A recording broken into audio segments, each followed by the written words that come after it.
ஆனந்த வணக்கம். ஆசைப்படுங்க, அத்தனையும் கிடைக்கும், எந்த விதமான மாற்றமும் இல்லை. ஆனால் ஆசை தெளிவில்லாத குளறுபடியான நடக்காத ஆசையை உருவாக்காதீங்க அப்படின்னு சித்தர்கள் சொல்றாங்க. இன்றைய தன்னம்பிக்கை பதிவில் நான் உங்களுக்கு சொல்றது ஒரு அற்புதமான கதையின் மூலமாக ஆசை வேண்டாம் என்பதை பற்றிய ஒரு கதையே. ஒரு காட்டுக்குள்ள அற்புதமாக ஒரு வனாதிகாரி வாழ்ந்துட்டு இருக்காரு. அந்த காடே நல்ல செழிப்பாக இருக்கு. ஒரு நாள் அவரோட அழகான பொண்ணு காட்டுக்குள்ள பட்டாம்பூச்சியை துரத்திக்கிட்டே ஓடுது.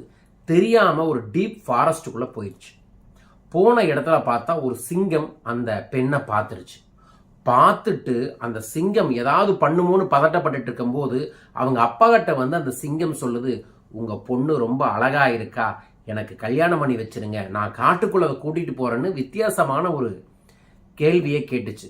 சிங்கத்தை பார்த்தா யாருக்கு தான் பயம் இல்லாமல் இருக்கும்? அவ்வளவு கம்பீரமான வீரத்தோட இருக்கக்கூடிய சிங்கத்தை பார்த்து வனாதிகாரிக்கு நோ சொல்லவே இல்லாம, கண்டிப்பா சிங்கராஜா, காட்டுக்கே ராஜாவான நீங்க என் பொண்ணை கல்யாணம் பண்ணிக்கிறீங்கன்னு சொல்றீங்க.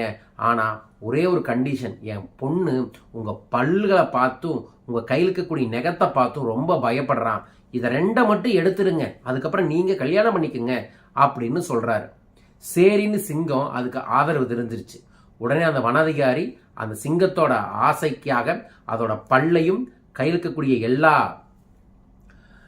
நெகத்தையும் கட் பண்ணி எடுக்கிறாரு. கட் பண்ணவே அந்த சிங்கத்தோட சக்தி எல்லாம் போய் ஒரு சிங்கம் ஆட்டுக்குட்டி போல பலமிழந்து போச்சு.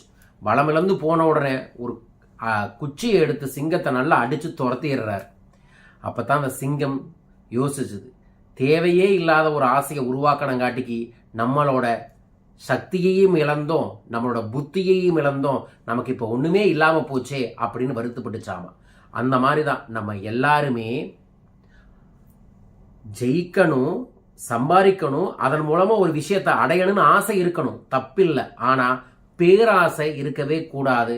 அது இல்லாம தெளிவான குறிக்கோள் இல்லாமல், அதற்கான உழைப்பு இல்லாமல் நாம் செய்யும் எந்த விதமான ஆசையும் நமக்கு நஷ்டத்துல தான் கொண்டு போய் சேரும். எதிர்பாராம பணத்தை முதலீடு பண்ணிட்டு பணமே இல்லாம போயிடுச்சு, எதிர்பாராம ஒருத்தரை நம்பி நான் காதலிச்சேன், எதிர்பாராம ஒருத்தருக்காக நான் நகையை கழட்டி கொடுத்தேன், இது எல்லாம் நமக்கு எல்லா பேராசை தான். ஸோ பேராசையை விட்டு தெளிவான ஆசையுடன், தெளிவான மனநிலையுடன் உங்களுக்கு இப்ப என்ன வாழ்விக்கு தேவையோ அதை நோக்கி உங்களோட குறிக்கோள்களையும் ஆசையும் செலுத்தினா அது நடக்கும் என்பதுதான் இந்த சிங்க கதையின் மூலமா உங்களுக்கு நான் சொல்றேன். ஆசைப்படுங்க, மாற்றமே இல்லை, கண்டிப்பா ஆசைப்படணும். ஆனால் அந்த ஆசைக்கான எல்லா விதமான உழைப்புகளையும் செயல்களையும் பயிற்சிகளையும் செய்யுங்கள், அது உங்களுக்கு கைகூடும். ஸோ ஆசைப்படுங்கள், தெளிவில்லாத ஆசையை படவே படாதீர்கள்.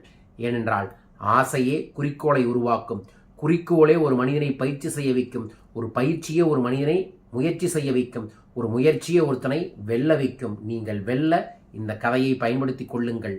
வாழ்க.